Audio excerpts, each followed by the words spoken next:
Hi guys, welcome back to the Italian show The Black Janissary, dedicated to the world of wargaming. Well, I know perfectly that the international wargame community doesn't need an Italian guy that reviews wargames. There are a lot of good native speaker reviewers on YouTube.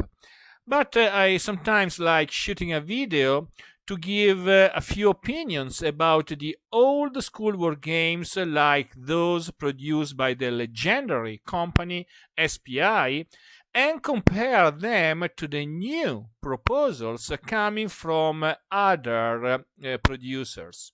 I have recently purchased the last issue of the magazine Modern War, precisely number 51, entitled Objective Frankfurt 7 Days to the Rhine, and the featured war game designed by Tai Bomba, a war game that is part of a series made up of 5 titles.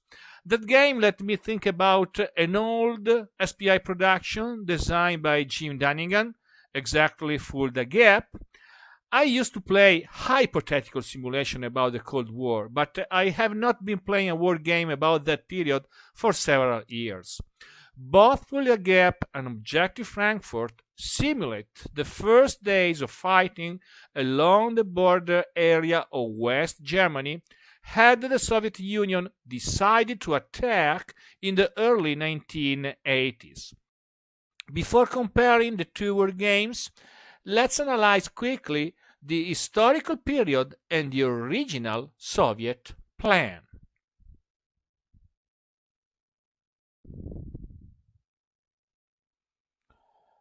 Well, guys, first of all, I invite everyone to read the feature article by Tai Bomba that you find in the magazine Modern War, and read also the main details about the Soviet offensive.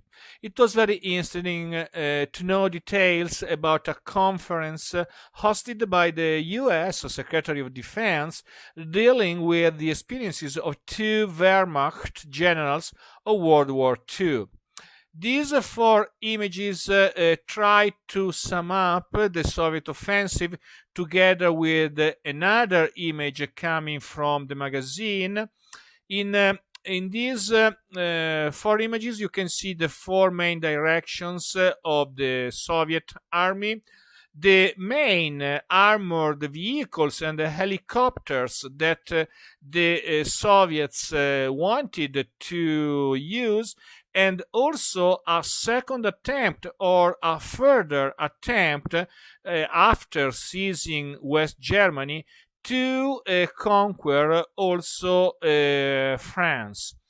It's more interesting to analyze this picture, I repeat, coming from the magazine Modern War number 51, where you find the planned Soviet axis of advance and the 6 lines of defense, the defensive 6 lines with their code names: Alpha, Bradford, Chicago, Denver, Fargo, Enfield, and in Frankfurt you could see the US 3rd Armored Division. This is actually the plan that the Soviet wanted to follow, and at the same time you can see the 6 defensive lines of the NATO forces. Well, guys, time to deal with the 2 motherboards. On the left you can see the graphical work by a genius. I'm speaking of Redmond Simonsen.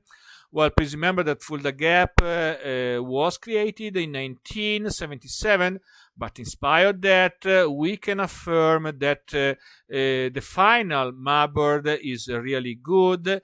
You don't have any problem with the terrain, with the colors that represents the characteristics of the terrain. It was difficult to determine the scale of each hex. Why? Because we didn't find anything in the booklet. Well, simply we measured the distance between a castle and Fulda, and we can say, we can affirm that each hex corresponds to 7 or 8 kilometers, more or less to 5 miles, between 5 miles and 6 miles. On the contrary, if you have a look at the mapboard on the right, well, in this case, surely this mapboard that has been created by another good artist. I'm speaking of Joy Used. Well, this mapboard has better colors, pastel colors, several hues, so it's very appreciable. And also we can affirm that it's more precise from a topographical point of view. So the mapboard, this new mapboard that you find in the game Objective Frankfurt, deserve a mark of 7.5. However, both these two mapboards doesn't have any problem of playability, and also about the analysis of the several characteristics of the terrain. Well, let's have a look at the counter sheets of the two games. On the left, the old counters of Fulda Gap. Well, obviously, I repeat, it's a war game created about 44 years ago. But, well, we love SPI, so we don't have any problem in playing and in using these counters.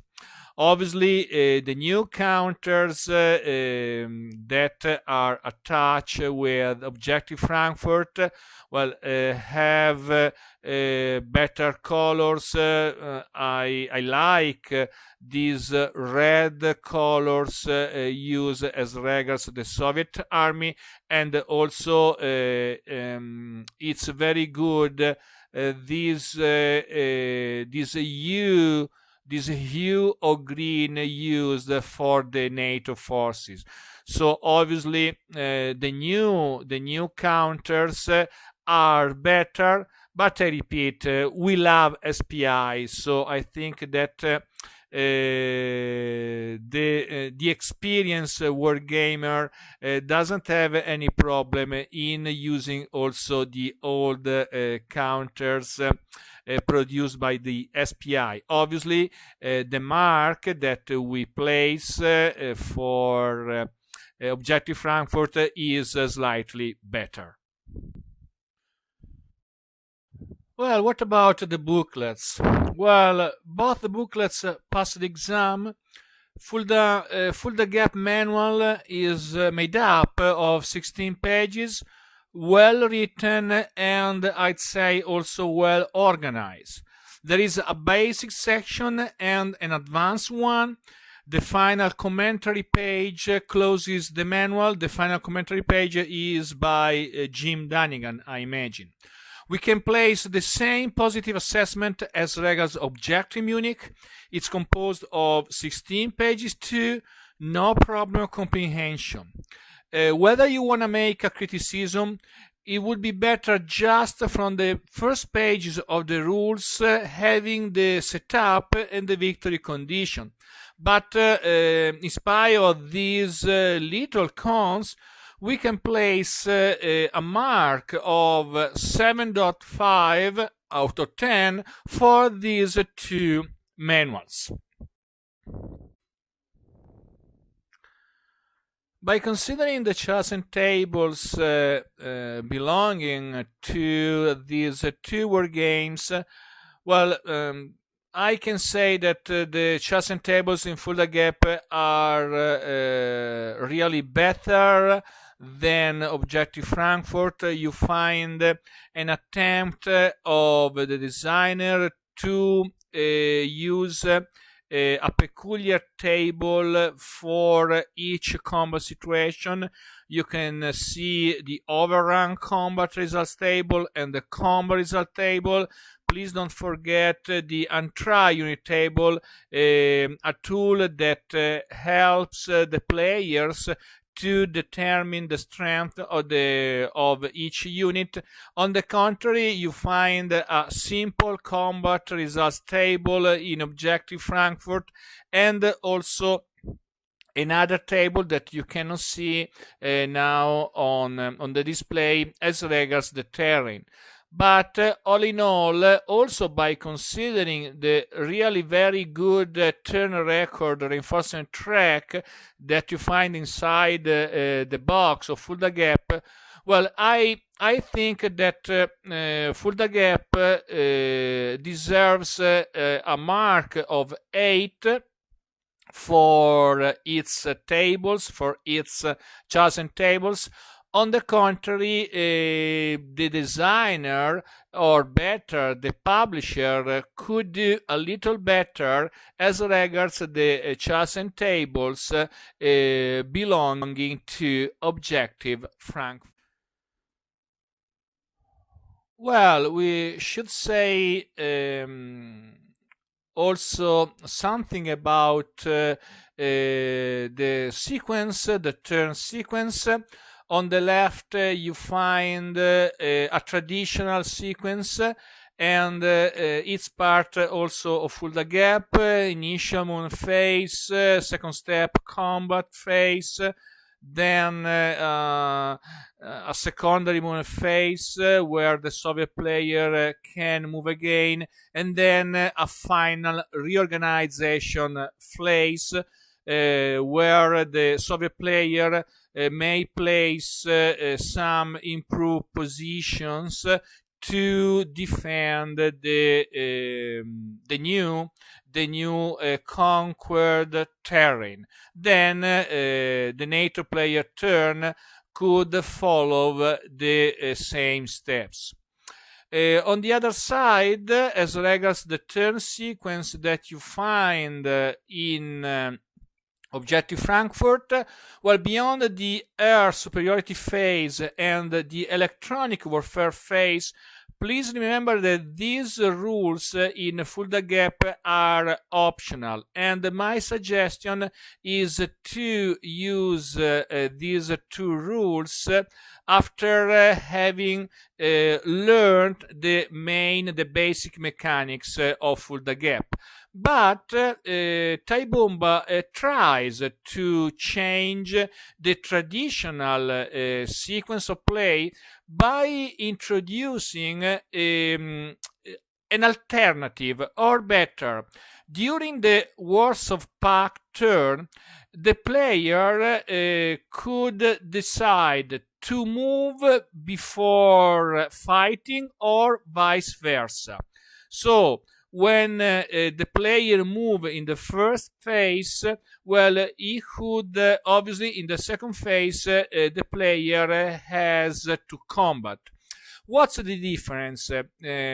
Actually, the difference is to be found in the support units that the player can use, in the more support units that the player can use when the player decides to combat, first to combat and then to move. So you can speak of a so-called prepare phase. Obviously, this is an attempt to make the game more dynamic, or to force the players to think more about their actions. In every case, well, I think that Thai Bomba's attempt deserves a good mark as regards the turn sequence. Wow, this is a final assessment about Fulda Gap. Well, obviously, it's my humble opinion, so well, the gamers could change or could modify my ideas. However, the four peculiarities that we can highlight as regards Fulda Gap are the divisional integrity. So obviously, this is an old rule that comes from the old school wargaming. So when you are able to keep together the regiments of each division, you could get a bonus, you could get an advantage. And try units, I like this rule. It's a rule coming from the legendary Panzer Group Guderian. It's an attempt to represent the fog of war. Also the rule entitled disengagement.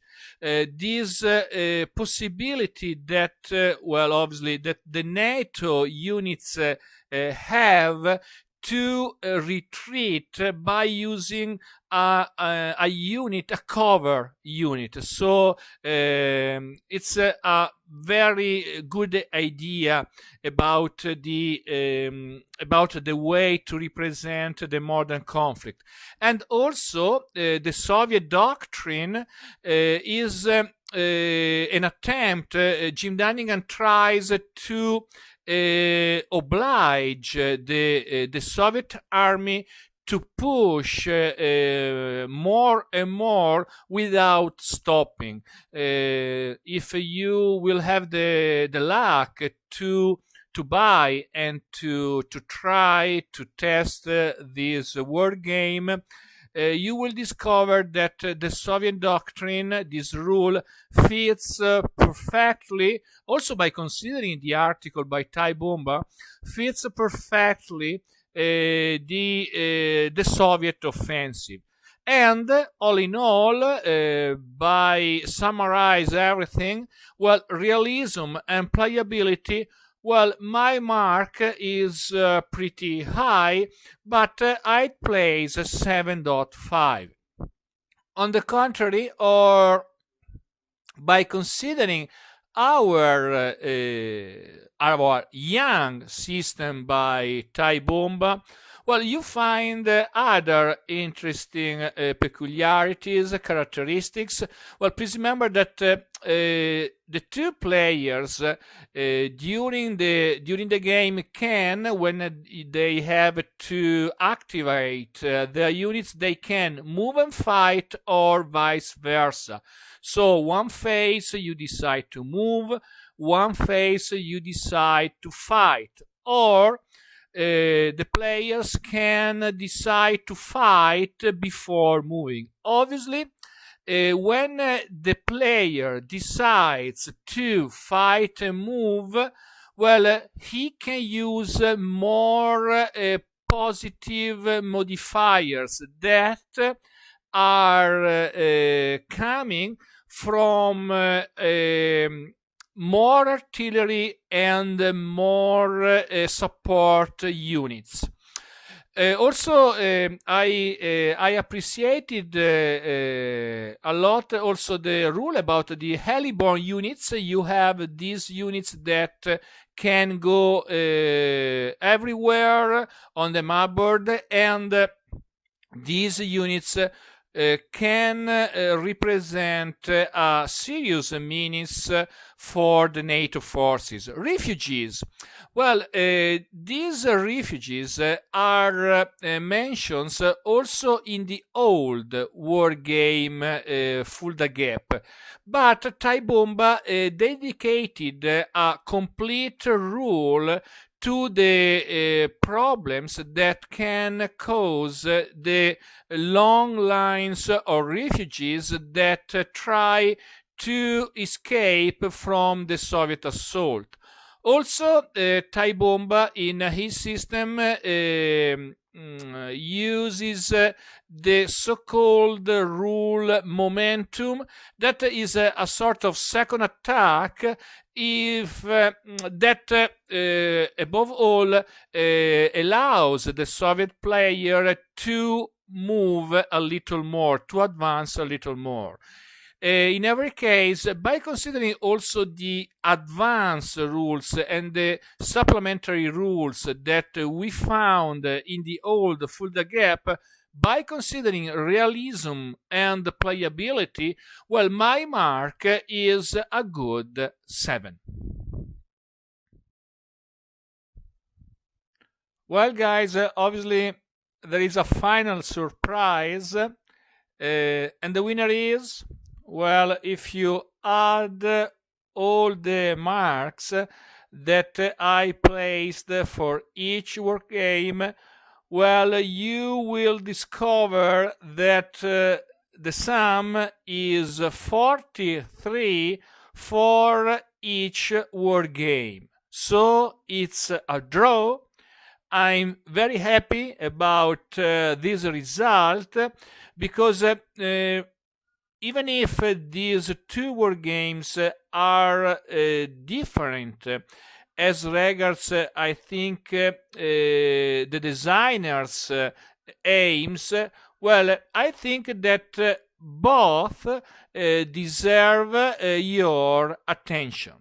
So, guys, I hope to see you again, and also in the future to shoot some more videos for the international community. Bye!